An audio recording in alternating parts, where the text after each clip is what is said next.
नमस्कार, मी सुशील शेजुळे, समन्वयक, आम्ही शिक्षक, मराठी अभ्यास केंद्र संलग्न, मराठी प्रथम आणि आम्ही शिक्षक यांच्या संयुक्त विद्यमाने आयोजित केलेल्या टाळेबंदीतील भाषा शिक्षण या वेब संवादाच्या 5व्या भागासाठी सहभागी झालेल्या सर्वांचे मी स्वागत करतो. सर्वप्रथम आज कोकण विभाग मतदारसंघाचे 2 वेळा प्रतिनिधित्व केलेले लोकप्रिय आमदार रामनाथदादा मोते यांचं सकाळी निधन झाले आहे. मराठी अभ्यास केंद्र, मराठी प्रथम व आम्ही शिक्षकच्या वतीने आम्ही भावपूर्ण श्रद्धांजली अर्पित करीत आहोत आणि त्यांच्या कुटुंबाच्या दुःखामध्ये आम्ही सहभागी आहोत. कोरोनाच्या कठीण परिस्थितीत आपणही सगळे सुखरूप व निरोगी असतील अशी मी आशा व्यक्त करतो. आजच्या या वेब संवादाच्या मार्गदर्शक अक्षदा कामत मॅडम आहेत. त्या उपप्राचार्य JPCN आंतरराष्ट्रीय प्राथमिक विभाग मुंबई येथे त्या कार्यरत आहेत. त्यांची मी अतिशय थोडक्यात अशी ओळख करून देतोय. त्या डोर स्टेप स्कूल मुंबई आणि पुणे याच्या सहसंचालक म्हणून काम त्यांनी बघितले. मुंबई व पुणे शहराच्या शैक्षणिक क्षेत्रात काम करणारी सर्वात जुनी अशी ती स्वयंसेवी संस्था आहे. यानंतर विविध वयोगटातील मुलांसाठी तयार केलेल्या कौशल्यवर्धित कार्यक्रमातील अंमलबजावणीच्या प्रक्रियेद्वारे शिक्षकांना त्या मार्गदर्शन करत असतात. समर्थ संस्था मुंबईच्या सल्लागार म्हणूनही त्यांनी काम पाहिलेलं आहे. आदित्य बिर्ला वर्ल्ड अकॅडमी विभागामध्ये त्यांनी समन्वयक प्रमुख म्हणून काम पाहिलेलं आहे. यासोबतच infrastructure leasing and finance services याचे त्यांनी सहाय्यक व्यवस्थापक म्हणून सुद्धा काम पाहिलेलं आहे. NSS hill spring international school Mumbai इथे मुलांचे वाचन व लेखन कौशल्य वाढवण्यासाठी सुद्धा त्यांनी प्रयत्न केलेला आहे. National school of banking Mumbai येथे राष्ट्रीय स्तरावरील स्पर्धा परीक्षेची तयारी करण्यासाठी विद्यार्थ्यांना त्यांनी मदत केली आहे. आता त्या JPCN आंतरराष्ट्रीय शाळा प्राथमिक विभाग मुंबई येथे उपप्राचार्य या पदावर काम पाहत आहे. मी अक्षदा कामत यांचे मराठी अभ्यास केंद्र, मराठी प्रथम आणि आम्ही शिक्षकच्या वतीने स्वागत करतो. त्यांनी अतिशय व्यस्त वेळापत्रकातून आम्हाला जो वेळ दिलाय त्याबद्दल त्यांना धन्यवाद देतोय. सोबतच फेसबुक लाईव्ह बघणारे जे प्रेक्षक आहेत त्यांना एक विनंती आहे की फेसबुक लाईव्ह चालू असताना त्यांना जर काही प्रश्न आले असतील, काही प्रश्न विचारायचे असतील तर त्यांनी अक्षदा कामत यांची कमेंट बॉक्समध्ये प्रश्न लिहावे. अक्षदा कामत यांची मांडणी झाल्यानंतर आपण प्रश्न उत्तरासाठी वेळ देणार आहोत. तर मी पुन्हा एकदा अक्षदा कामत यांना विनंती करतो की त्यांनी त्यांच्या मांडणीला सुरुवात करावी. मॅडम. Thank you sir. होपफुली माझा आवाज सगळ्यांना ऐकू येतोय. खूप मार्गदर्शन असं नाही, पण एक गप्पा गोष्टी आपण नक्कीच शिक्षक म्हणून इथे साधू शकतो या हेतूने मी हे ॲक्सेप्ट केलेलं आहे. आणि खूप असं काही मी नवीन सांगणार नाहीये, पण एखादी जी पद्धत असते किंवा ज्या मांडणीने आपण शिक्षण पुढे न्यावं मुलांसाठी आणि एका वयोगटाच्या मुलांसाठी किंवा एका पद्धतीने शिकणाऱ्या वयोगटांसाठी ते कसं करू शकतो ह्याची थोडक्यात एक झलक दाखवणार आहे. 2 गोष्टींनी मी आधी सुरुवात करीन की एकतर सगळ्यांना मनापासून सॉरी, माझं खूप मराठी फ्लुएंट नाही आहे, त्यामुळे मी मराठी इंग्लिश या जसं मला जमेल तसं मी ट्राय करणार आहे. आणि दुसरी गोष्ट म्हणजे की जे हे एक इंटरॅक्शन जास्त आहे.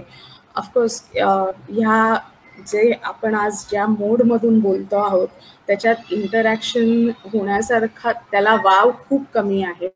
पण माझा एक थोडा वेळ बोलून झाल्यानंतर मी एक 5-10 मिनिटाचा ब्रेक घेणार आहे. अशासाठी नाही की मला ब्रेक हवा आहे म्हणून, पण जर तेव्हा तुमचे काही प्रश्न असतील किंवा तुम्हाला काही विचारायचं किंवा शेअरही करायचं असेल, नुसतं विचारायचं असं नाही पण एक अनुभव शेअर करायचा असेल किंवा एखादं हे घालायचं असेल की ह्याच्याबद्दल आपण काय करू शकतो, तर त्या पद्धतीने त्या अर्ध्या तासानंतर एक ब्रेक घेणार आहे मी. आणि मी सुरू करणार आहे माझी स्क्रीन प्रेझेंट करून. ही फार छोटीशी पीपीटी आहे, खूप मोठी नाही आहे, कारण का I don't believe in PPTs. PPT म्हणजे आपण मूव्ही थिएटरमध्ये पिक्चर बघतो तशातलं हे आहे की आपण बघतो, ते छान दिसतं आणि आपण पुढे जातो. त्याच्यापेक्षा मला खरंच बोलायला किंवा शेअर करायला जास्त आवडेल. मी स्टार्ट करताना असं स्टार्ट करणार आहे की हे नुसतं इंग्लिशबद्दल नाही आहे, पण हे कुठच्याही भाषेबद्दल आहे. परत त्याच्या आधी आणखीन एकच पॉइंट मी मेन्शन करणार आहे की सगळ्यांना ह्या दशकात वाटत होतं की ऑनलाईन प्रेझेन्स एवढा स्ट्रॉंग होत जाणार आहे. गुगल आहे, मायक्रोसॉफ्ट आहे, आणखीन खूप प्रायव्हेट कंपनीज आहे जे फॅब्युलस वर्क करतायत ह्या फील्डमध्ये आणि गोष्टी कशा आणखीन सोप्या होतील हे बघणार आहेत. पण ह्या पॅन्डेमिकमुळे एक गोष्ट नक्कीच स्थापित झालेली आहे की कितीही काही झालं तरी शाळांना मरण नाही. मुलांना टीचर्स लागणार आहेत आणि टीचर्सना मुलं लागणार आहेत. त्यामुळे एज्युकेशनल इन्स्टिट्यूट फुल्ली ऑनलाईन होऊ शकत नाही. त्यांचा इम्पॅक्ट तेवढा होऊ शकत नाही, कारण का आपण जेव्हा वर्गात एखाद्या बघतो की मुलं जी अभ्यास करणारी असतात ती अभ्यास करणारीच असतात, पण मुलं जी करत नाहीत किंवा ज्यांना मदत लागते त्यांना हे साधन महत्त्वाचं नाही आहे, ते माणूस महत्त्वाचं आहे. आणि हे एस्टॅब्लिश करून माणूस म्हटलं की लँग्वेज आली, माणूस म्हटलं की इंटरॅक्शन आलं, आणि लँग्वेज आली की ती भाषा कशी बोलावी, कशी वापरावी ह्याच्या पद्धती आल्या. तर माझं पहिलं स्लाइड जे तुम्ही बघताय that says language is important but so is expression. Expression शिवाय लँग्वेज महत्त्वाची नसते.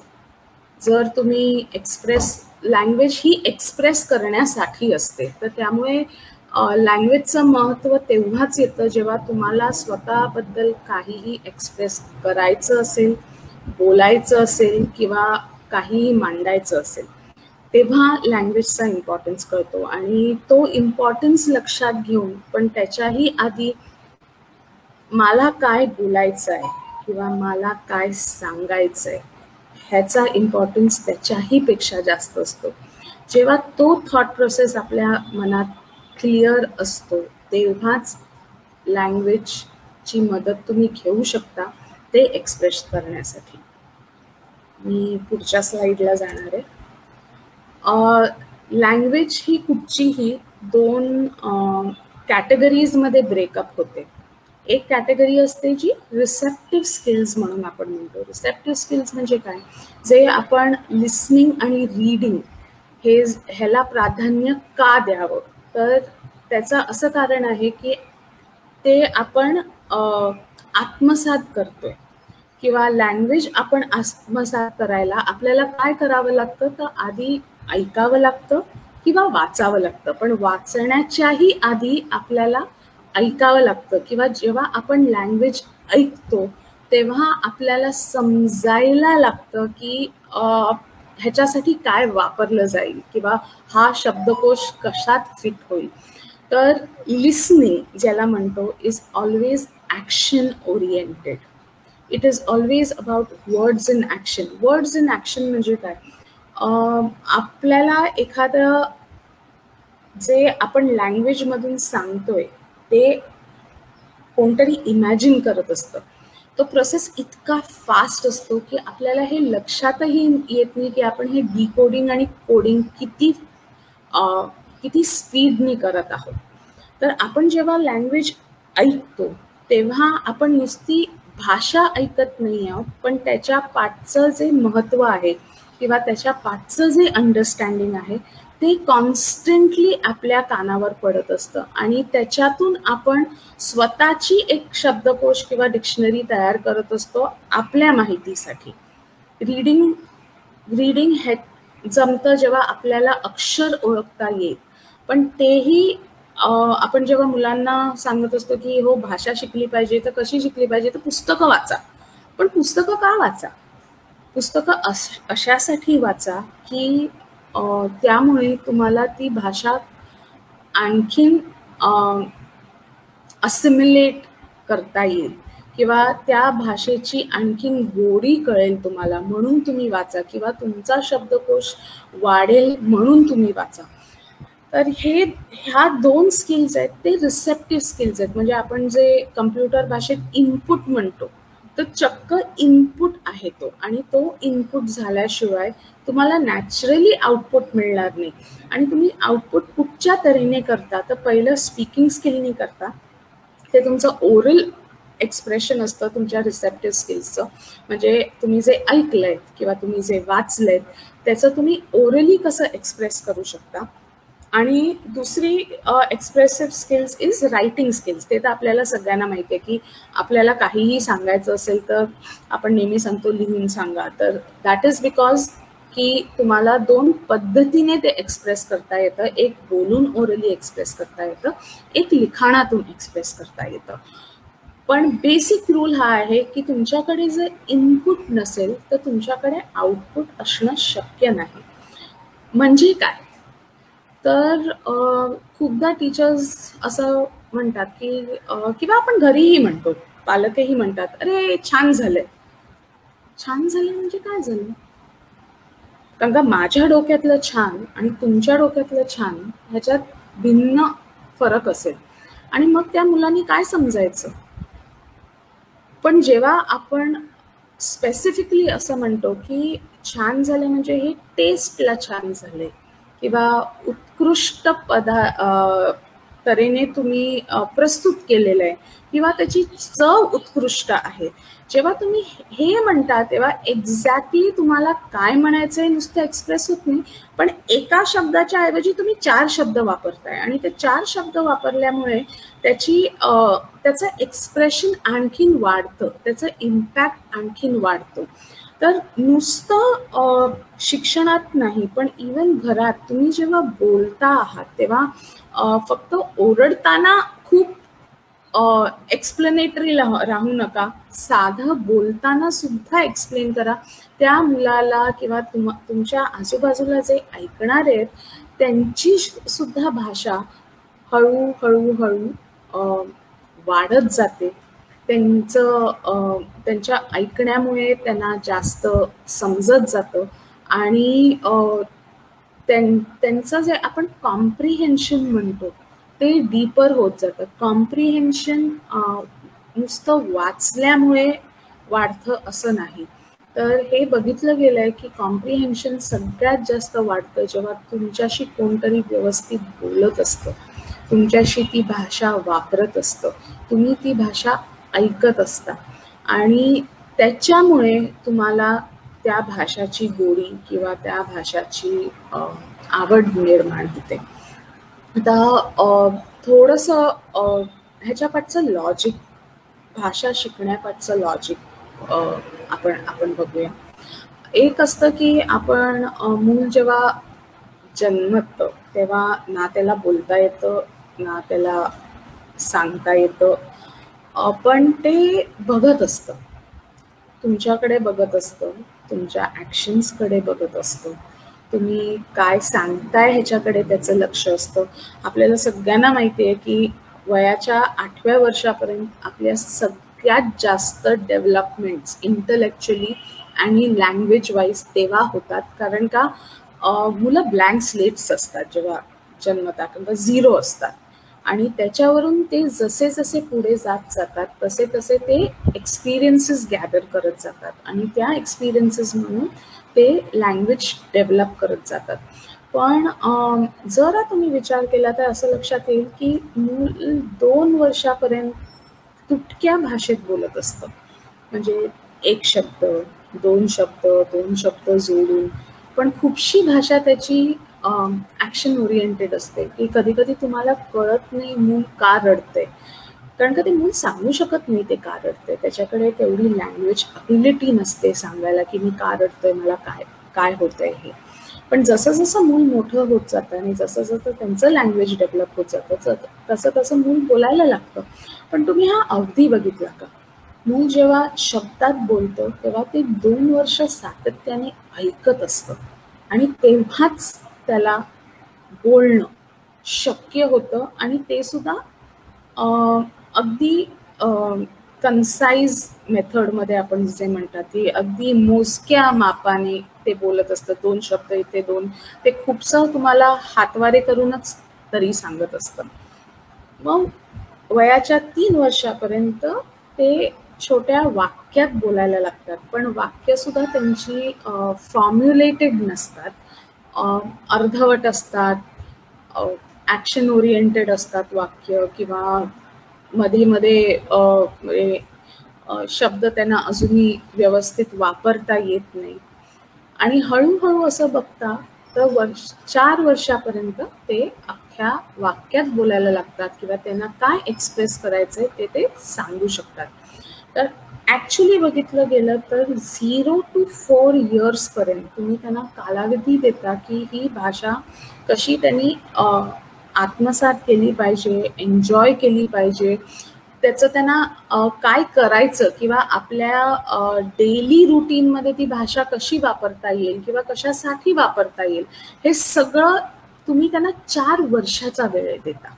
आणि मग 6व्या वर्षी जेव्हा ते शाळेत जातात तेव्हा ती भाषा, आणि मी हे बेसिकली मदर टंग म्हणते, म्हणजे मराठी शाळेत जाणारी मराठी मुलं, किंवा तमिळ शाळेत जाणारी तमिळ मुलं, किंवा गुजराती शाळेत जाणारी गुजराती मुलं, तर तेव्हा 6व्या वर्षी मग त्यांना जेव्हा तुम्ही त्याच्या मागचं लॉजिक शिकवायला लागता, त्या लँग्वेजमधले कन्स्ट्रक्टिव्ह लँग्वेज ज्याला म्हणतो ते शिकवायला लागतं, म्हणजे त्याच्यातले शब्द, अक्षर, वाक्य, ह्याचे ग्रॅमरचे रूल्स, तेव्हा त्या मुलांना ते आत्मसात करायला खूप सोपं आणि सरळ वाटायला लागतं. तोपर्यंत पण ह्याला 6 वर्ष गेलेली असतात, आणि ह्या 6 वर्षात तुम्ही त्यांचा पाया तयार करता, आणि मग ही एक्सपेक्टेशन असते की आता त्या मुलांनी त्या भाषेचं फॉर्मल एज्युकेशन घ्यावं आणि ती भाषा फॉर्मली शिकायला लागावी. हा अख्खा एक प्रोसेस असतो. त्या प्रोसेसमध्ये तुम्ही जर बघितलं तर लिस्निंग आणि स्पीकिंग, बोलणं आणि ऐकणं, ह्याच्या आपण म्हणतो ना 100% वाटा असेल, किंवा 90% वाटा असेल, किंवा मुलं जेव्हा त्या वयात वाचत पण असतात ते साईट रिडिंग करतात, त्यांना तो शब्द असा लिहिलाय म्हणून ओळखीचा वाटतो म्हणून ते वाचतात, त्यांना तो ॲक्च्युली लिहायला सांगितला स्पेलिंग सकट तर ते येत नाही. तर त्यामुळे त्यांना जेव्हा 90% तुम्ही बोलताय आणि 90% वेळ ती मुलं ऐकतायत, त्याच्यानंतर 6 वर्षानंतर तुम्ही एक्सपेक्ट असं करता की मूल लिहायला लागेल. त्याच्या आधी बालवाडीत त्याची नुसती ओळख होत असते, अक्षरांशी किंवा शब्दांशी त्याची मैत्री होत असते. पण जेव्हा ही एक्सपेक्टेशन तुम्ही 6व्या वर्षाच्या आधी करता तेव्हा मुलं प्रेशराईज होतात, त्यांना त्याचं बर्डन वाटायला लागतं, आणि मग ते त्या भाषेपासून पळायला लागतात. हा कालावधी अतिशय इम्पॉर्टंट असतो मुलांना लँग्वेज ही काय आहे, किंवा लँग्वेज आपण कशी यूज करावी हे समजून घ्यायला. आणि का हे समजणं गरजेचं आहे, तर तुमचं सगळं आयुष्य किंवा वावरणं किंवा सोसायटीमध्ये असणं त्या लँग्वेजवर डिपेंड होतं.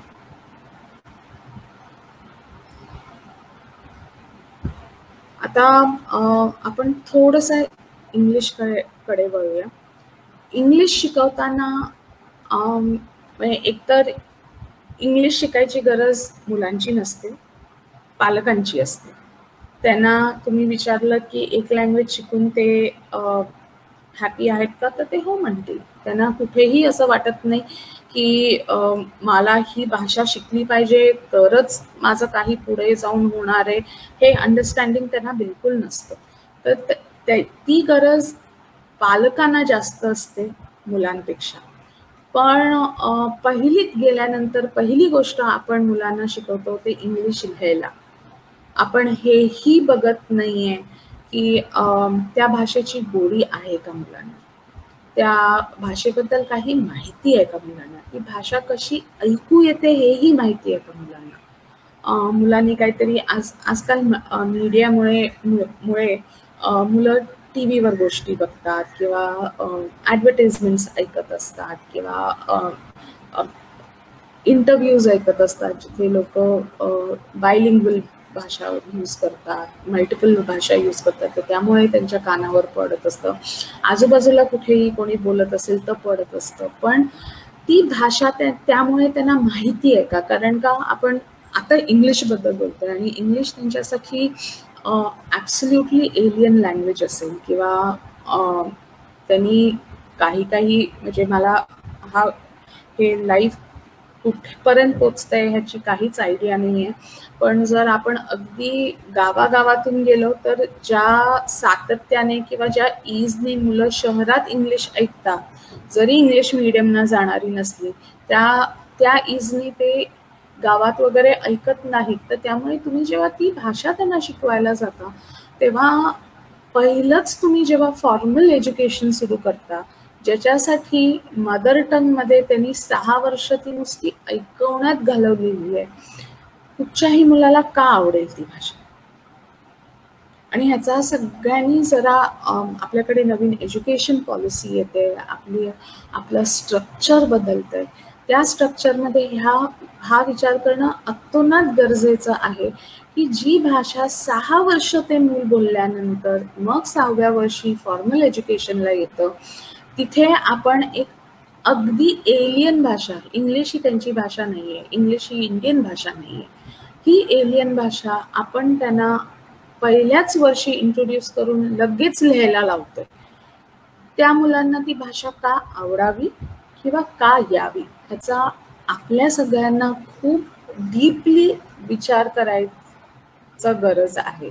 आणि आय थिंक इफ तो विचार आपण सातत्याने केला तर ही बदलणारी पद्धती मग आणखीन इफेक्टिव्हली इम्प्लिमेंट होऊ शकते. तर जसं मी पहिला पॉईंट म्हटला की मुलांनी एकही वाक्य वाचल्याशिवाय किंवा ऐकल्याशिवाय तुम्ही डिरेक्टली मुलांना लिहायला लावता, त्यांचा इंटरेस्ट त्याच्यात 0 आहे आणि 0च राहणार आहे, कारण का तुम्ही कुठेही त्या भाषेची गोडी लावलेली नाहीये. मुलांना जर नुसती भाषा शिकवली तर मुलं 5 भाषा सातत्याने एका वेळी शिकू शकतात. पण त्याच्यात एक अट आहे की ती भाषा कुठेही तुम्ही फॉर्मली टेस्ट करणार नाही आहात किंवा फॉर्मली त्यांना शिकवणार नाही आहात. फॉर्मल शिकवणं आणि टेस्ट करणं म्हणजे त्याच्यावरची परीक्षा घेणं, ती लेखी असू दे, मौखिक असू दे, कुठच्याही पद्धतीची असू दे. जेव्हा आपण एखादी भाषा परीक्षेला आणतो तेव्हा त्याच्यातला रस निघून जातो. तर मुलं भाषा शिकू शकतात का? बायलिंग्वल असतात का? हो, ती बायलिंग्वल असतात, बाय बर्थ बायलिंग्वल असतात. पण जेव्हा तुम्ही टेस्टिंग किंवा अकॅडमिक व्ह्यू त्या टेस्टिंगमध्ये आणता तेव्हा त्यांचा इंटरेस्ट तुम्ही अगदी नाहीसा करतात, कारण का मग ती त्या भाषातली गोडी नसून ती भाषा एक त्यांना शिक्षा म्हणून होते. आणि जर तुम्ही टेस्ट करणार आहात तर जगात कुठेही 2 भाषांच्या वरती कुठच्याही स्कूल करिक्युलममध्ये टेस्ट करणं is not right, is not, आपण जी पेडगॉजी म्हणतो की the science of teaching and learning, pedagogically it is not right. कुठेही जगात आणखीन एक्सेप्ट इंडिया टीचिंग स्कूल लेवलला 3 भाषा कुठेही जगात होत नाही. It only happens in India. आणि 3 भाषा मुलांना जमणं म्हणजे ते लिंग्विस्ट असले पाहिजेत आणि आपण कोणीही लिंग्विस्ट नाही. It is only 3 to 5% of the population जे लिंग्विस्ट असतात. लिंग्विस्ट म्हणजे ज्यांना भाषा अगदी इझिली शिकता येते, बोलता येते, सहजपणे ते उचलू शकता. म्हणजे हे कळत नाही मला की आपली विचार करण्याची पद्धत ही कळत नाही की आपण मुलांना मॅथ्स येत नाहीये, सायन्स येत नाहीये म्हणून 8वीत किंवा 9वीत त्यांना कोर लेवलला आणतो की ठीक आहे मॅथ्स आणि सायन्स येत नाहीये तर कोर लेवलला येऊन त्यांनी मॅनेज केलं तरी हरकत नाहीये. मग हे आपण लँग्वेजेसच्या बाबतीत का म्हणत नाही, कारण का लर्निंग डिसॅबिलिटीज किंवा डिफिकल्टीज हा खूप मोठा आज प्रश्न आहे आणि तो भाषेशी निगडित आहे.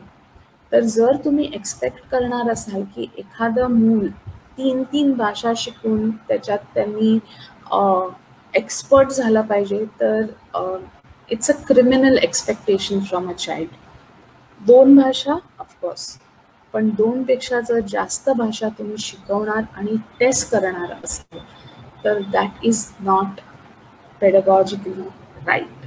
आणि ह्या सगळ्याचा आपण सगळ्यांनीच विचार करावा, पालक म्हणून आणि शिक्षक म्हणून, की जर माझं मूल 2 भाषा व्यवस्थित करत असेल आणि 3री भाषा नाही करत असेल, that is okay, that is absolutely all right.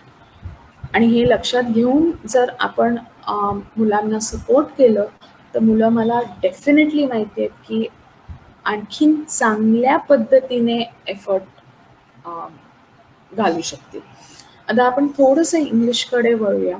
आणि माझं 4th स्टेटमेंट आहे की मुलं आत्ता जे आपण पाठच्या PPT बघितलं की मुलांना ही भाषा ऐकणं गरजेचं आहे आणि तुम्हाला ती टेस्ट करणं गरजेचं आहे. तर मग जर ऐकणं गरजेचं आहे आणि त्याची गोडी जर त्यांनी डेव्हलप केली गेली पाहिजे तर काय करावं? तर आपल्याकडे जशी बडबड गीतं आहेत मराठीत, तसं इंग्लिशमध्ये नर्सरी राईम्स आहेत किंवा इंग्लिशमध्ये अगदी शॉर्ट म्हणजे स्टोरीज आहेत. म्हणजे आपल्याकडे ज्या आजीच्या किंवा वर्षानुवर्ष चालत आलेल्या ज्या गोष्टी आहेत तसं इंग्लिशमध्येही आहे. आणि त्या गोष्टी किंवा त्या कविता या सातत्याने 6 ते 8 आठवडे पहिले मुलांना फक्त तेवढंच शिकवावं किंवा त्यांच्याकडून करून घ्यावं. आणि ते करत असताना जेवढं तुम्हाला म्युझिक आणि मूव्हमेंटची इन्व्हॉल्वमेंट घेता येईल तेवढी घ्यावी. कारण का जसं आपण म्हटलं की भाषा इज ॲक्शन ओरिएंटेड. तुम्ही जेवढ्या ॲक्शन्स करून दाखवाल त्यांना तेवढी ती भाषा त्यांच्या मनात बसते. आणि अंडरस्टँडिंग दॅट ह्या सगळ्या गोष्टी, राईम्स, स्टोरीज, म्युझिक, मूव्हमेंट ह्याचं एक आपण म्हणतो इंग्लिशमध्ये अमालगमेशन म्हणतो किंवा इंटिग्रेशन म्हणतो, ते करून ते सातत्याने 6 ते 8 आठवडे जेव्हा ते मूल पहिल्यांदा तुमच्याकडे शिकायला येतं तर फक्त त्या पद्धतीने त्या मुलांवर इम्प्रेशन करून त्या मुलांना इंटरॅक्ट त्या पद्धतीने करून घ्यावं. आणि एक गोडी किंवा एक बेस किंवा एक ती भाषा त्यांनी ऐकली आहे आणि त्यांना जरी समजत नसली तरी त्यांना 4 शब्द व्यवस्थितपणे राईममुळे किंवा त्यांनी ती गोष्ट ऐकून तोंडपाठ केली आहे त्याच्यामुळे असं वाटलं पाहिजे की ठीक आहे, या अख्ख्या क्लासला या 6 किंवा 8 आठवड्यामुळे या एवढ्या कविता येत आहेत, ह्या एवढ्या कविता ते एनॅक्ट करून दाखवू शकतात किंवा एखादी स्टोरी आहे तर ती ते सांगू शकतात. म्हणजे फुल इंग्लिशमध्ये नाही, त्यांना जसं जमेल तसं ते सांगू शकतात. काही शब्द वापरतील ते, काही ते मदर टंगमध्ये बोलतील, पण दॅट इज ओके. ॲटलिस्ट तुम्हाला हे कळतंय की तुम्ही जे शिकवलेलं आहे त्यांना आणि ज्या पद्धतीने शिकवलं आहे त्या पद्धतीमुळे ते खूप छान तऱ्हेने अंडरस्टँडिंग डेव्हलप करतायत त्या भाषेबद्दल. दुसरी गोष्ट, ते 6 किंवा 8 आठवडे तुम्ही जे कराल त्या भाषेच्या क्लासमध्ये ते हँड्स ऑन असलं पाहिजे. हँड्स ऑन असलं पाहिजे म्हणजे तुम्ही जर बीडिंग करत असाल, बीडिंग म्हणजे आपण एका दोरीत मणी भरतो, तर ते करत असाल तर त्यांचे इन्स्ट्रक्शन्स देताना इंग्लिश शब्द वापरा. कारण का जसं तुम्ही इंग्लिश शब्द वापराल तसं ते मुलाला अंडरस्टँड होत जाईल की हो, मला हा शब्द म्हणजे if you are saying string or push it in, तर त्याला हे कळतंय की पुश इट इन म्हणजे हे काहीतरी ढकलायची गोष्ट आहे, किंवा साधे त्या बीड्सचे कलर्स असतील की टेक अ रेड कलर, ते जेव्हा ते रेड मूल उचलतं तेव्हा ते आकलनात त्याच्या आलेलं आहे की मला हा लाल कलरला रेड म्हणतात आणि तो मला उचलायचा आहे. किंवा टेक अ ग्रीन कलर, तेच लॉजिक तो वापरायला लागतो. पण काय होतं, त्यांना ती भाषा बोलकी होते किंवा फंक्शनल होते ती भाषा, आणि त्यामुळे ते जे शब्द त्यांना लक्षात ठेवायचे ते आणखीन सोप्या पद्धतीने अभ्यास न करता त्यांच्या मनात ते ठसे बसत जातात. हे तुम्हाला पहिले 6 ते 8 आठवडे दर दिवशी मी म्हटलं जसं कन्सिस्टंटली करणं खूप आवश्यक आहे. दुसरी गोष्ट कन्सिस्टंटली करणं म्हणजे तुम्ही टेक्स्टबुक घेऊ शकता, कारण का टेक्स्टबुक इझिली अवेलेबल आहे. पण टेक्स्टबुकचं चॅप्टर न वाचायच्या ऐवजी ती एक गोष्ट म्हणून वाचा, आणि एक गोष्ट रोज वाचा. कारण का ते वाचल्या गेल्यामुळे त्या मुलांना ती भाषा हळूहळू समजायला लागते. त्याचे जर चित्रीकरण करता येत असेल तुम्हाला तर उत्कृष्ट असेल ते, कारण का there can be nothing better than what a picture can convey. तर तुम्ही खूप न सांगता सुद्धा ते नुसतं चित्र बघून त्या मुलाला ती भाषा, त्या भाषेत काय चालू आहे हे समजायला लागतं, तो कॉम्प्रिहेंड करायला लागतो. आणि तुमची जी खूप चुणचुणीत किंवा बोलकी मुलं असतील, तुम्हाला हे लक्षात येईल की 6-8 आठवड्यात त्यांनी बरेचसे शब्द तुमच्या गोष्टीमुळे, त्या गाण्यातून किंवा ह्या ॲक्टिव्हिटीजतून खूप छान पद्धतीने पिकअप केलेली आहे ती गोष्ट. आणि मग तुम्ही एक साधारण बेस तयार करता की त्यांच्यासाठी की आता आपण ही नवीन भाषा शिकणार आहोत किंवा शिकायचा प्रयत्न करणार आहोत. मी इथे थोडा वेळ थांबणार आहे आणि काही क्वेश्चन्स असतील तर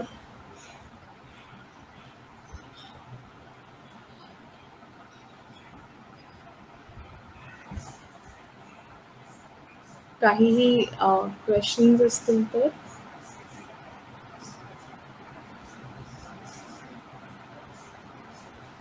हॅलो सर, मला ऐकू येते. व्हॉट्सअपवर मला काही प्रश्न आलेत एक दोन, ते आपण घेऊयात. पुन्हा आपण शाळेत अशी अपेक्षा असते की इंग्रजी विषय हा फक्त इंग्रजी शिकवला गेला पाहिजे. पण जर मुलांना बोलू पुन्हा.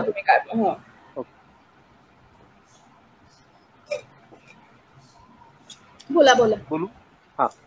शाळेत अशी अपेक्षा असते की इंग्रजी विषय हा फक्त इंग्रजीतच शिकवला गेला पाहिजे. पण जर मुलांना जर समजत नसेल तर मराठी वापरून काही भाग शिकवला गेला पाहिजे का, किंवा काय करायला हवं या पद्धतीने? मी माझी नेक्स्ट स्लाइड मध्ये त्याच्याबद्दल बोलले आहे, पण हा प्रश्न आलाय तर मी प्रश्नच घेते. एक असतं की आपण कम्फर्ट झोन म्हणतो, तो आपली जी मातृभाषा असते ते आपला कम्फर्ट झोन असतो, कारण का आपल्याला खूप काही त्रास द्यावा लागत नाही किंवा अनालिसिस करायला लागत नाही की हा काय शब्द आहे आणि हा काय बोलला जातोय. तर त्यामुळे जर तुम्ही त्या पद्धतीने जर त्यांना नेहमी ट्रान्सलेट करून सांगत गेलात तर ती मुलं कधीच ती भाषा शिकणार नाही, कारण का ते तुमच्याकडून फक्त जे म्हणजे त्यांची जी फॅमिलियर भाषा आहे तेच ते. आणि म्हणजे मला शिक्षकांना सांगायचीच गरज नाही आहे, कारण शिक्षकांचा स्वतःचा एक्सपिरियन्स असेल की द मोमेंट ते ट्रान्सलेट करतात त्यावेळी ते त्यांचा तो नवीन शब्द लक्षातच राहत नाही.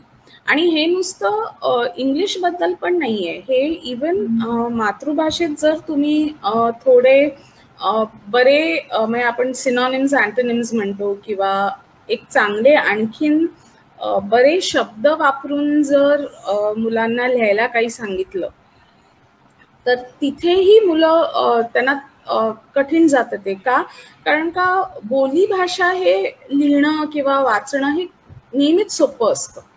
तर जर हे आपल्याच भाषेत म्हणजे आपण जी भाषा बोलतोय त्याच्यात होऊ शकतं, तर मग इंग्लिशमध्ये तर मग ती मुलं कधीच पिकअप करणार नाही.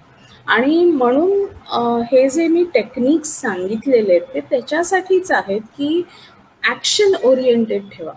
जेव्हा तुम्ही ॲक्शन ओरिएंटेड ठेवता किंवा स्वतः एक काहीही हरकत नाही, एक भाषा शिक्षक एक उत्तम नट असतो, तर थोडं ॲक्शननी त्यांना ते समजून जर सांगायचा प्रयत्न केलात तर ते जास्त त्यांच्या लक्षात राहतं. तुम्ही ज्या वेळेला मातृभाषा ट्रान्सलेट करून सांगता तेव्हा ते परत ते विसरून जातात जे तुम्ही अर्थ सांगितलेला आहे. आणखी एक प्रश्न इकडे दीपक रोकडे म्हणून त्यांचा आलेला आहे की आपण जे सांगितले की गोडी लावायला हवी भाषेची मुलांना, तर भाषेची गोडी लावण्यासाठी नेमकं पालकांनी नेमकं काय करायला हवं? या संदर्भात माहिती पालकांकडे आता तर खरं सांगू का, आता पालकांनी खूप काही करण्यासारखं आहे. कारण का तुमच्याकडे YouTube व्हिडिओज गोष्टींचे अवेलेबल असतात, तुमच्याकडे ऑडिओज अवेलेबल आहेत, तुमच्याकडे गोष्टी बरं मला इथे एक मेन्शन करायला आवडेल. मी एक साईट टाईप करते आहे. मला किती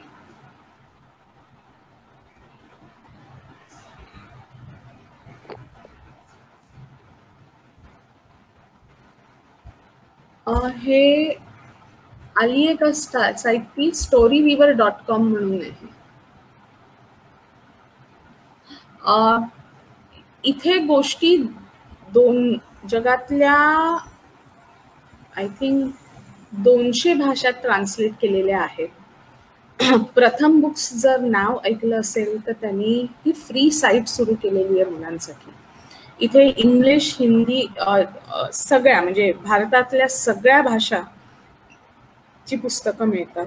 ही फ्री आहे. खरंच पालकांनी आणि शिक्षकांनी ह्या साईटचा भरपूर उपयोग करावा. आणि नुसतं लँग्वेजसाठी नाही तर त्यांनी कितीतरी सायन्सचे कॉन्सेप्ट्स, मॅथचे कॉन्सेप्ट्स हे सगळे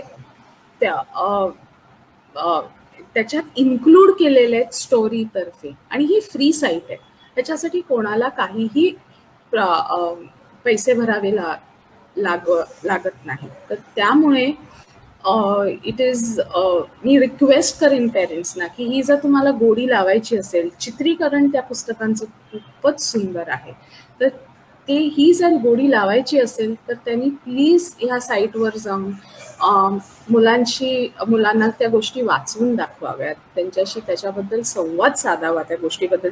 आणि संवाद साधावा म्हणजे शैक्षणिक संवाद नाही, प्रश्न उत्तरांचा संवाद नाही, पण ती गोष्ट ऐकून त्या मुलाला कसं वाटलं, त्याला त्याच्यातलं सगळ्यात छान काय वाटलं आणि का वाटलं, अशा सगळ्या गोष्टी. तर जेव्हा तुम्ही हा संवाद साधता मुलांशी तेव्हा त्या मुलांना एक्सप्रेसिव्ह लँग्वेज मी जे म्हणते ते एक्सप्रेस करता येतं. आणि मग नवीन ती शब्द शोधायला लागतात किंवा जे नवीन शब्द ऐकलेत ते यूज करायला लागतात. आणखीन काही येतं? आणखी एक प्रश्न आहे की भाषा शिकवताना, दिलीप जाधव यांचा प्रश्न आहे, भाषा शिकवताना ग्रामरला किती महत्व द्यायला हवं? जर तुम्हाला भाषाच नाही आली तर ग्रामरचा काहीच अर्थ नाही. आणि जेवढं तुम्ही वाचाल आणि जेवढं तुम्ही बोलाल तेवढं तुमचं ग्रामर स्ट्रॉंग होतं. कोणीही तुम्हाला ग्रामर शिकवल्यामुळे तुमची भाषा चांगली झाली हा कॉन्सेप्ट असू शकत नाही. तर त्यामुळे जेवढं तुम्ही वाचाल किंवा बोलाल तेवढा ग्रॅमरचा पार्ट तुमचा आणखीन स्ट्रॉंग होत जाणार आहे. आणि मुलांना त्याचं आकलन त्याहूनही स्ट्रॉंग होत जाणार आहे. जर त्यांना ते वापरता आलं तर त्या ग्रामरचा इम्पॉर्टन्स असतो. जर त्यांना वापरताच नाही आलं तर मग तुम्ही नुसतं वर्कशीट सोडून काहीच फायदा नाहीये. आणि ते ना त्यांच्या बोलण्यातून दिसणार आहे ना त्यांच्या लिहिण्यातून दिसणार.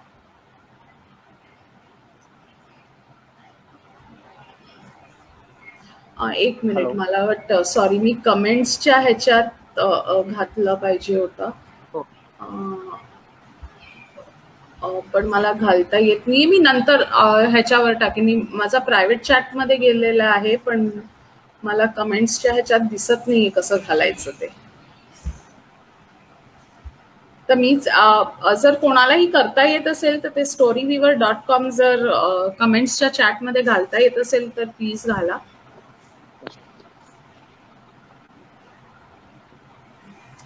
आणखीन प्रश्न नाही, सध्या तरी एवढेच प्रश्न आहेत. जसे येतील तसे आपण घेऊयात. तुम्ही पुढे. ठीक आहे, मी पुढे सुरू करते.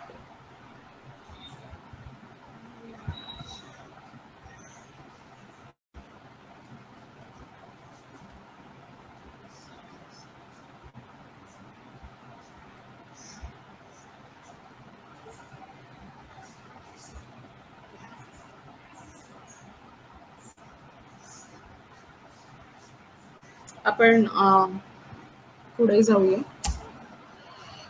आता टीचिंग इंग्लिश फॉर्मली, की इंग्लिश हे फॉर्मली कसं शिकवावं त्याची एक पद्धत आहे आणि बऱ्याचशा शाळातून मी बघितलेलं आहे की तसं शिकवलं जात नाही. ABCD हे कॉम्पोनंट्स आहेत, तर त्यामुळे ते ABCD म्हणूनच डिरेक्टली शिकवले जातात. पण इंग्लिश शिकवण्याची ही पद्धत आहे आणि ती पद्धत बेसिकली जर तुम्हाला नॉन इंग्लिश स्पीकिंग स्कूल्समध्ये जर शिकवायची असेल तर ह्याचा खूप फायदा होतो, ह्या अंडरस्टँडिंगचा खूप फायदा होतो. मुलांचा बेस खूप चांगल्या पद्धतीने तयार होतो आणि दे बिल्ड अप, म्हणजे कॉन्फिडन्स त्यांना भाषेतला वाढतो, त्यांचा शब्दकोश त्यामुळे वाढतो.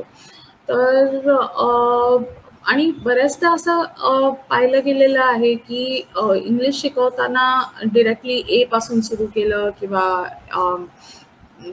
A for Apple, B for bat हे टिपिकली जे आहेत त्याच्यापासून सुरू केलं आणि तरीही मुलांना काही समजत नाही. टीचर म्हणते मी तर सगळं केलेलं आहे, मी तर व्यवस्थित करते, मी त्यांना चित्र दाखवते, पण त्यांना येत नाही. आणि त्यांना येत अशासाठी नाही की एक हे म्हणतात ऑर्डर आहे इंग्लिशचे लेटर्स इंट्रोड्यूस करायची आणि ती ऑर्डर खूप महत्त्वाची आहे. जसं आपल्याकडे स्वर आणि व्यंजन आहेत तसं इंग्लिशमध्ये आता जे इंग्लिश शिकवतात त्यांना हे क्लिअरली माहिती असतं की कॉन्सोनंट्स आणि वावेल्स हे 2 लेटर्सचे भाग आहेत आणि ते लेटर्सचे भाग एका सर्टन पद्धतीने शिकवायची गरज असते. मी परत हे सेकंड लाईनकडे वळणार आहे, पहिल्या लाईनकडे, की आपण डिरेक्टली मुलांना लिहायला लावतो. म्हणजे मी ए शिकवते, आता तुम्ही ए लिहायला लागा. त्या एचा साऊंड किंवा त्या बीचा साऊंड त्या मुलांना येऊन त्याच्या संदर्भातली शब्द किती माहिती आहेत हे काहीही न बघता आपण डिरेक्टली त्या मुलांकडून रायटिंग एक्सपेक्ट करायला लागतो आणि तिथेच तुम्ही लँग्वेज बद्दलचं प्रेम त्यांचं मारून टाकता. कारण का जेव्हा ही writing is a very complex process. Writing does not come easily. ती डेव्हलप्स केलेली स्किल आहे. whereas speaking comes very easily. ती नॅचरल इनेट स्किल आहे आपल्याकडे. तर तुम्ही जेव्हा रायटिंग आणि स्पीकिंगला इक्वेट करता तेव्हा मुलाची इच्छा ती लँग्वेज शिकायची मरून जाते कुठेतरी. तर त्यामुळे स्टेप बॅक, इंग्लिश शिकायला लिहून शिकवायला लागू नका, हे माझी विनंती आहे टीचर्सना. पहिलं always introduce sound and then the letter. आपण बी इंट्रोड्यूस करतो आणि मग म्हणतो हा ब आहे आणि ही खूप चुकीची पद्धत आहे. तुम्ही मुलांना साधं विचारू शकता की, आणि आपण हल्ली बोलता बोलता सुद्धा कितीतरी वेळा बिस्किट हे ब पासून शब्द आहे आणि तो आपण घराघरातून वापरतो. त्याच्यासाठी इंग्लिश किंवा मराठी असणं ह्याची गरज नसते. बेंच किंवा बॉक्स हे सगळे इतके आता घरगुती शब्द झालेले आहेत आणि ते शब्द वरून त्यांना साऊंडची जाणीव करून द्यायची असते. साऊंड वरून शब्दाची जाणीव करून देणं हा उलटा प्रोसेस आहे. तर त्यांना आधी शब्द विचारून घेऊन त्याच्यावर साऊंडची जाणीव करून मग तो साऊंड कसा लिहिला जातो हे अंडरस्टँड करून देणं खूप खूप महत्वाचं आहे. आपण जेव्हा इंग्लिश शिकवायला लागतो तेव्हा ABCD न शिकवता ते लिहायला सुद्धा किती सोपे शब्द आहेत अक्षर आहेत ह्याच्यावर जास्त कॉन्सन्ट्रेट करणं गरजेचं आहे. तुम्ही माझ्या स्क्रीनकडे बघाल तर मी ऑर्डर दिलेली आहे एक, की आपण लिहायला जेव्हा लागतो किंवा लेटर्स जेव्हा इंट्रोड्यूस करतो मुलांना तेव्हा कुठच्या पद्धतीने ते इंट्रोड्यूस करावे. तर ही पद्धत दिलेली आहे. जर पहिली ओळ बघाल तर ती लिहायला सुद्धा शब्द खूप सोपे आहेत. L आहे तो सरळ एका लाईनीचा आहे, T आहे ते एक लाईन आणि वरती एक स्लीपिंग लाईन आहे, F आहे ते थोडंसं कर्व आणि स्ट्रेट लाईन आहे, H आहे ती स्ट्रेट लाईन आणि हाफ कर्व आहे. तर हे लेटर्स अशासाठी घेतलेले आहेत की ते अतोनात सोपे आहेत लिहायला, म्हणायलाही तेवढे सोपे आहेत आणि ह्यांचं प्रोनाउन्सिएशन जे आहे ते मुलांना सहजपणे पिकअप करता येतं. जेव्हा आपण प्रोनाउन्सिएशन शिकवतो तेव्हा Lचं आपण ल म्हणतो, तर इंग्लिशमध्ये एवढा प्रॉमिनंट साऊंड नाही आहे. इंग्लिशमध्ये जर आपण L शिकवत असाल तर त्याचं साऊंड फक्त आपण ल जीभ वरती लावून फक्त तो ल असा साऊंड होतो, ट असा नाही होत, ट फ असा नाही होत, तो वारा बाहेर आला पाहिजे, घशातून आला पाहिजे, घशातून आणि इथून आला पाहिजे. तर इंग्लिशमधले जे साऊंड्स असतात ते मराठी किंवा हिंदीमध्ये किंवा देवनागरीमध्ये ज्या फोर्सनी येतात त्या फोर्सनी ते येत नाही.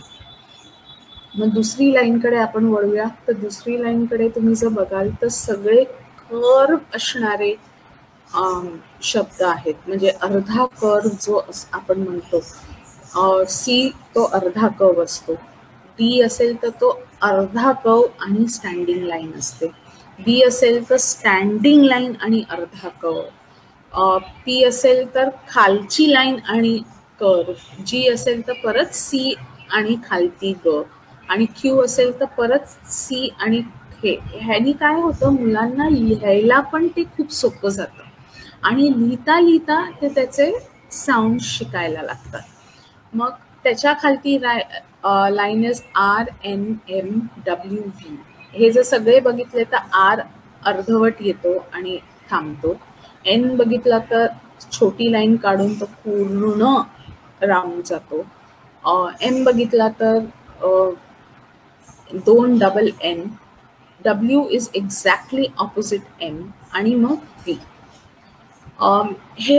हे एक थॉट ओव्हर प्रोसेस आहे. एवढी वर्ष ज्यांनी शिक्षण क्षेत्रात काम केलेलं आहे आणि इंग्लिश लँग्वेजला धरून काम केलेलं आहे, हे किती सोप्या पद्धतीने मुलांना सांगावं किंवा मुलांकडून करून घ्यावं ह्याच्यावर आधारित आहे.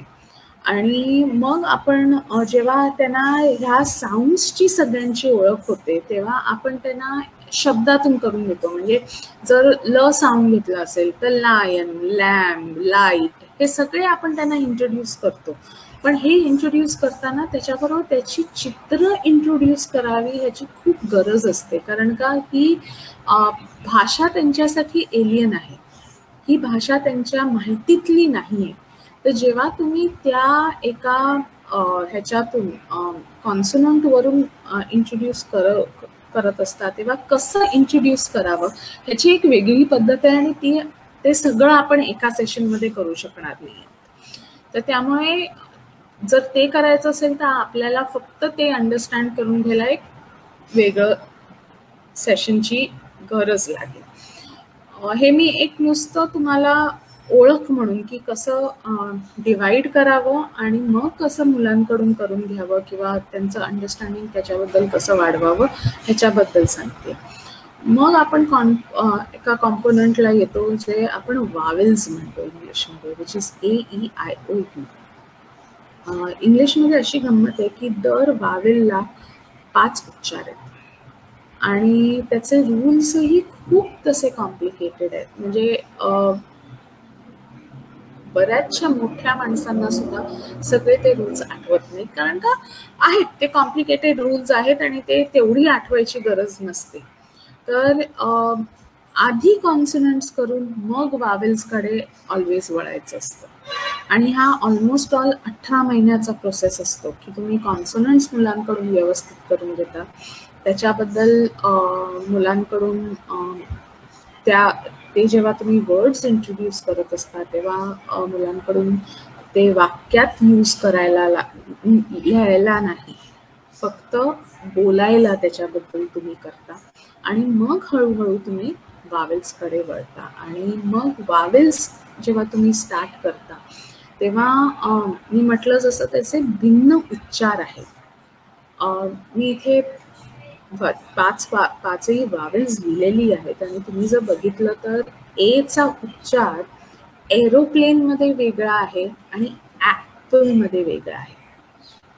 एरोप्लेनमध्ये अ असा उच्चार आहे आणि ॲपलमध्ये आ असा उच्चार आहे. आणि आपण मुलांना शिकवताना पहिल्यांदा आ हा उच्चार शिकवतो, ए हा उच्चार शिकवत नाही.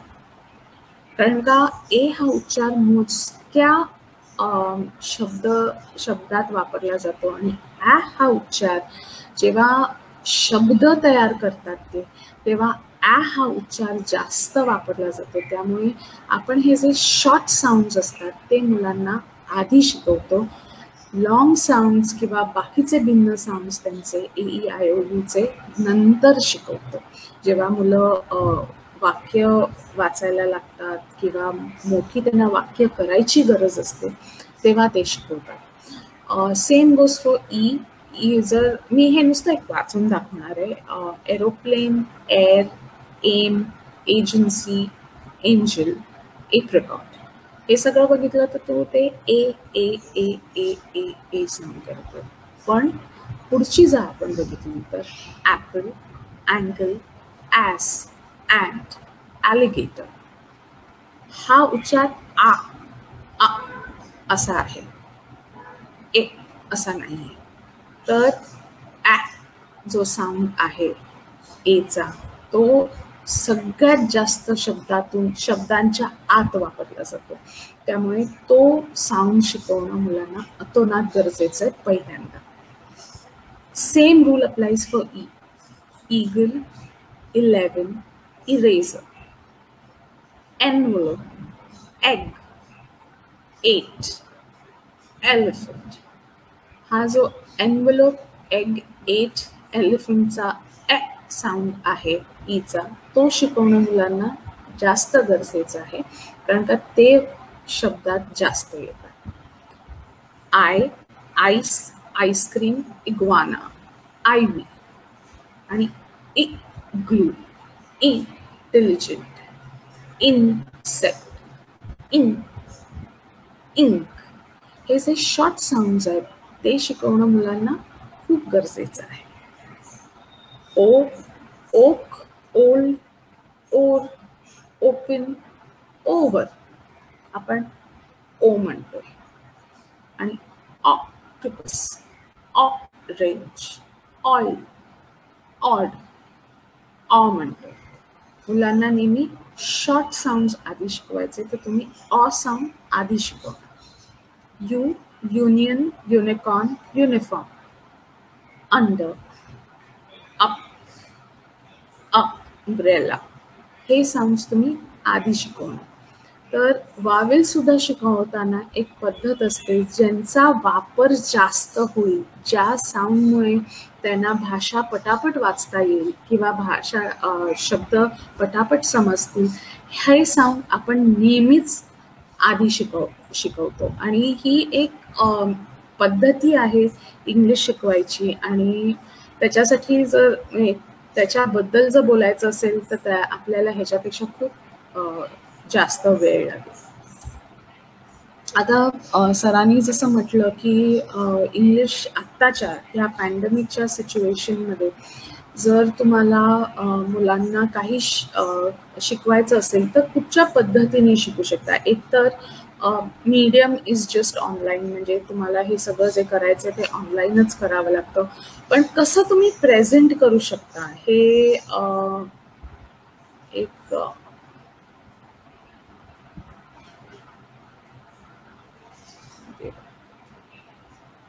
मी हे शेअर करायचं स्टॉप करणार आहे आणि जर मला दुसरी PPT प्रेझेंट करता आली तर मी ती दुसरी PPT प्रेझेंट करणार आहे.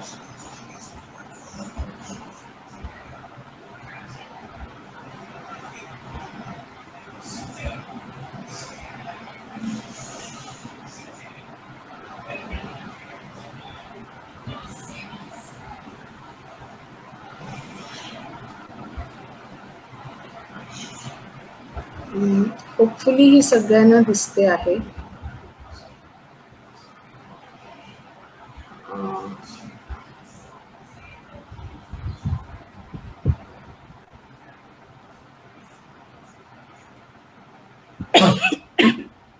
जर आपण बघितलं तर जे काही बोलायचंय किंवा जे काही सांगायचंय हे खूप मोठ्या आणि ठळक पद्धतीने इथे मांडलं गेलेलं आहे. म्हणजे तुम्ही जेव्हा गुड मॉर्निंग किंवा गुड आफ्टरनून किंवा गुड नाईट म्हणत असाल तर तो गुड हा शब्द मुलांच्या समोर खूप ठळकपणे डिस्प्ले होतोय. इथे वाईल्ड ॲनिमल्स बद्दल बोललं जाते आणि तुम्ही जर ऐकाल तर ह्याला साऊंड्स अटॅच आहेत आणि हे सगळ्या फ्री PPTs आहेत. ह्याच्यासाठी काहीही पैसे भरावे लागत नाही. हे नेटवर इझिली अवेलेबल आहे. बघितलं तर हे चित्र, ह्या चित्रात आजूबाजूला काहीही नाहीये. हे चित्र फक्त जे त्यांना बोलायचं आहे त्याच्याबद्दलच बोलत आहे. तर रॅबिट दाखवत आहे, वाईल्ड ॲनिमल, आणि रॅबिटचं नाव किंवा नेम हे वरती डिस्प्ले होत आहे. मी हे 2-3 PPTs तुम्हाला पटापट दाखवणार आहे म्हणजे तुम्हाला एक लक्षात येईल की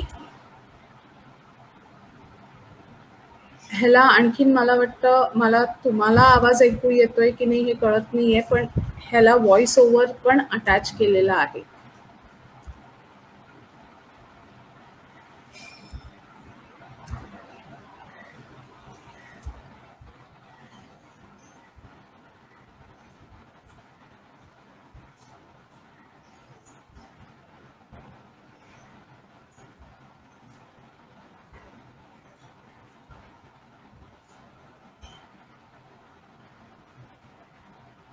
इथे त्यांनी YouTubeचं लिंक दिलेलं आहे जिथे तुम्ही आणखीन ॲडिशनल गोष्टी बघू शकता. इथे शॅडोवरून त्यांनी ऑब्झर्वेशन स्किल्सवरून मुलं रेकग्नाइज करू शकली की तुम्ही ते चित्र बघितलंय आणि आता चित्र पण ते काय होतंय, तुम्ही क्वेश्चन विचारताय इंग्लिशमध्ये आणि नुसतं शॅडोवरून ते आन्सर देताना इंग्लिश शब्दातून आन्सर देत आहेत परत.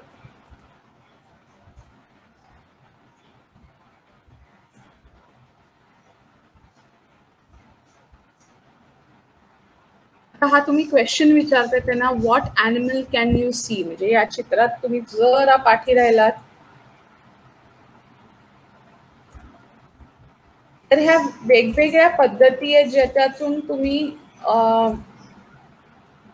आणि हे तुम्ही क्लासमध्येही करू शकता. म्हणजे नुसते कटआउट्स करून जर मुलांना दाखवलं तर ते रिपीट करू शकतात. तर it becomes like a revision. आणि हे फोटो दाखवला आणि तिथे उत्तरही दिलेली आहेत. तुम्ही जेव्हा उत्तरं त्यांना ती बोलून दाखवता तेव्हा त्यांना कळतं की yes it's a panda, no it's a dog, हे उत्तर तुम्ही देऊ शकता. किंवा हा प्रश्न तुम्हाला विचारला गेला आहे. मी क्विकली फक्त तुम्हाला वेगवेगळ्या इथे एक सॉन्ग अटॅच केलेला आहे आणि इथे तुम्हाला चूज करावं लागेल की कोणाला कोण मांसाहारी आहे आणि कोण शाकाहारी आहे. ते इथे जे क्लू दिलेलं आहे त्या क्लूच्या बेसिसवर तुम्ही पण काय होतंय की जेव्हा तुम्ही हे क्लू सांगताय तेव्हा कितीतरी वेगवेगळे शब्द त्या भाषेतले त्या मुलाला त्या ॲनिमल रिलेटेड कळतायत.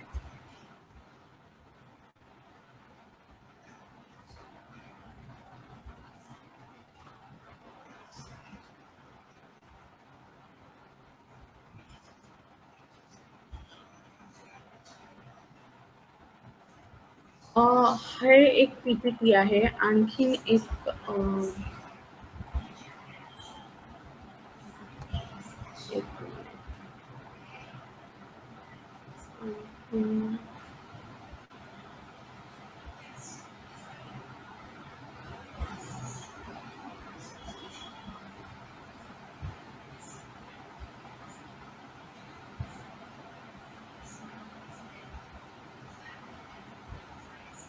मला हे दिसतंय तुम्हाला की नाही माहित नाही,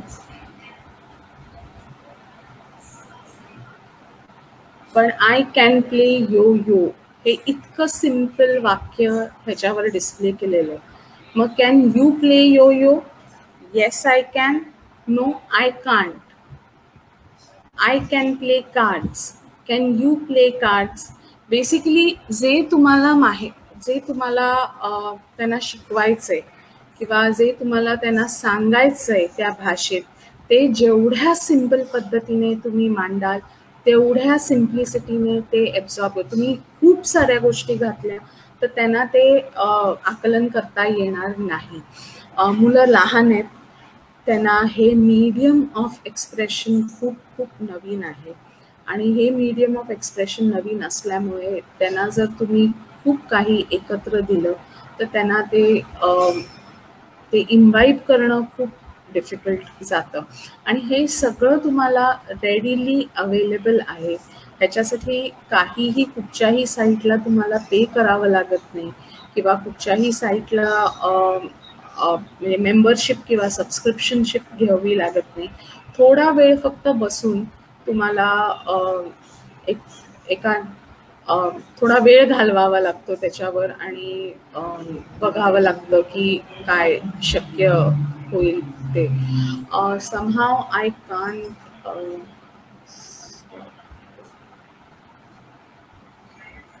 मला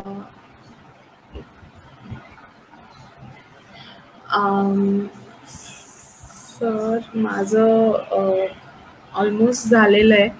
मी जे स्क्रीन शेअरिंगवर मी लिंक शेअर करीन सगळ्या, पण मला थोडा वेळ द्यावा लागेल कारण तिथून ते कॉपी पेस्ट करून मला लिंक शेअर कराव्या लागतील. Sir I am at the end of my presentation. तर कोणाला काही क्वेश्चन्स असतील तर I would be happy to take them. हा, आवाज येतोय? हो हो येतो. एक रुपाली जोशी म्हणून आहे, त्यांचा प्रश्न आहे. अक्षदा मॅडम म्हणाल्या की मुलं बायलिंग्वल असतात पण दुसरीकडे मुलं बहुभाषिक असतात. लहान असतानाच मुलं कितीही भाषा बोलू शकतात असं म्हटलं जातं. त्यांच्या कानावर त्या भाषा पडत राहिल्या तर ते शिकू शकतात का? हे शक्य आहे का? मी म्हटलं ना की मुलं 5 भाषा शिकू शकतात एका वेळेला. नुसतं बायलिंग्वल नाही, ते एका वेळेला 5 भाषा शिकू शकतात. शिकायला भाषा त्यांना प्रॉब्लेम नसतो, पण आपण शाळेत नुसती भाषा शिकवत नाही, आपण टेस्टही करतो आणि त्या टेस्टिंगसाठी त्यांना फॉर्मल भाषेचं नॉलेज यावं हे आपली एक्सपेक्टेशन असते. आणि ती जेव्हा एक्सपेक्टेशन येते तेव्हा तो अभ्यासक्रम बनतो, ती भाषा नुसती बनत नाही. तुमच्याकडे 5 शेजारी असतील आणि 5 वेगवेगळ्या भाषा बोलत असतील, तुमची मुलं फटाफट पिकअप करतात त्या भाषा. पण ती भाषा पिकअप केली म्हणून ते परीक्षा देऊ शकतील का? तर त्याचं उत्तर नाही. कारण का परीक्षा द्यायला त्यांना त्या भाषेचं फॉर्मल एज्युकेशन लागतं आणि जेव्हा तुम्ही फॉर्मली मुलांना एज्युकेट करत असाल तेव्हा 2च्या वरती त्यांना फॉर्मल एज्युकेशन देणं हे चुकीचं आहे.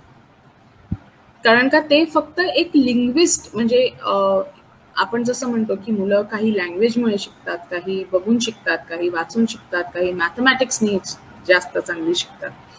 तर तसे भाषाने शिकणारी जी लोक असतात which is like 3 to 5% in the world, त्यांना तुम्ही 3 भाषा शिकवा एका वेळेला, 4 भाषांची परीक्षा घ्या, त्यांना इझिली शक्य असतं. पण सर्वसाधारण मुलांना किंवा नॉर्मल मुलं जी असतात त्यांना 2 भाषांच्या वरती टेस्टिंग करणं हे इज नॉट फेअर. आणखी एक प्रश्न आहे मॅडम, वैशाली कांबळे यांचा. ते असं म्हणतात की अक्षता कामत म्हणाले की 6 वर्षापर्यंत मुलांना लिहायला देऊ नये. तर त्या आंतरराष्ट्रीय शाळेत शिकवतात, तिथे याचं पालन केलं जातं का? तिथे काय नियम आहेत? हा आंतरराष्ट्रीय किंवा राष्ट्रीय हा प्रश्नच नाहीये. आणि मी देऊ नयेत नाही म्हटलं, मी म्हटलं की तुम्ही जेव्हा मुलांना फॉर्मल लिहायला भाषेची समज द्यायला लागतात तेव्हा ती मुलं पहिलीत असतात, बरोबर आहे. त्याच्या आधी तुम्ही त्यांच्याकडून लिखाण असं वाक्यात किंवा प्रश्न उत्तरात हे लिखाण करून घेत नाही. म्हणजे मातृभाषेत त्या मुलांनी 6 वर्ष घालवली आहेत ज्याच्या बेसवर तुम्ही त्यांना 6व्या वर्षी फॉर्मल एज्युकेशन स्टार्ट करता. पण जेव्हा तुम्ही सेकंड लँग्वेज म्हणता किंवा थर्ड लँग्वेज म्हणता तेव्हा तुम्ही शिकवायलाच त्यांना फॉर्मली लागता. त्यांना तो तुम्ही बेस तयार करायचा अवधी दिलेलाच नसतो आणि ह्याच्याबद्दल विचार करण्याची खूप गरज आहे. शिक्षकांना नुसतं नाही, इवन गव्हर्नमेंट्सना खूप विचार करायची गरज आहे की काय पद्धतीने तुम्ही भाषा शिकवायचा प्रयत्न करत आहात आणि तुम्ही भाषा शिकवताय एक्झाम घेण्यासाठी किंवा भाषा शिकवताय त्या मुलांना भाषा आली पाहिजे आणि त्याची आवड निर्माण झाली पाहिजे आणि त्याच्याबद्दल आपुलकी वाटली पाहिजे त्याच्यासाठी.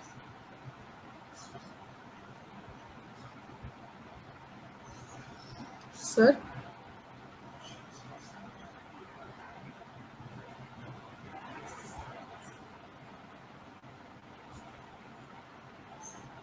मला वाटतं सर ड्रॉपआउट झालेले आहे.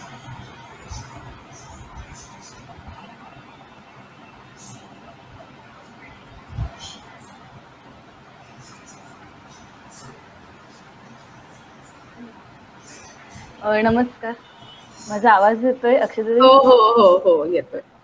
हा, बहुतेक सरांचे नेटवर्क इश्यूमुळे ते स्ट्रीमयार्ड मधून बाहेर पडलेत.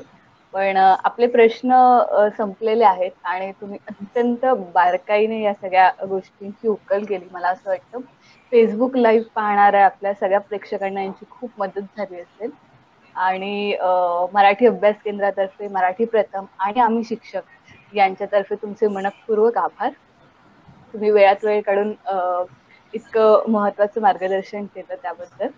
आपलं फेसबुक लाईव्ह पाहणाऱ्यांना माझा आवाज येतोय अक्षताताई? आवाज येतोय पण व्हिडिओ थांबलाय. एकच मिनिट.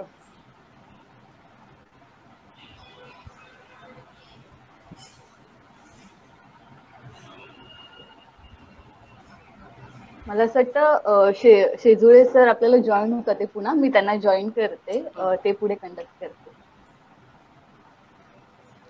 Hello hello. हा सर.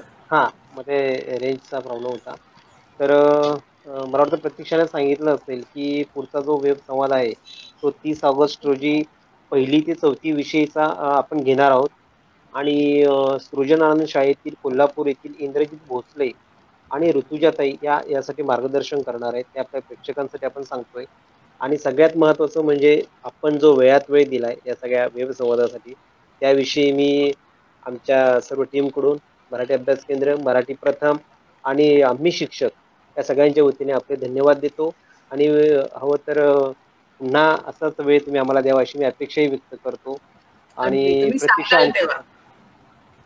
आणखी काही आता आपण थांबूयात असं मला वाटतंय. सगळे प्रश्न उत्तर झालेले आहेत, त्यामुळे धन्यवाद. आणि आपण थांबूया. सर्व प्रेक्षकांचं सुद्धा मी त्यांना धन्यवाद देतो. धन्यवाद. Thank you so much. Thank you for the opportunity. Thank you.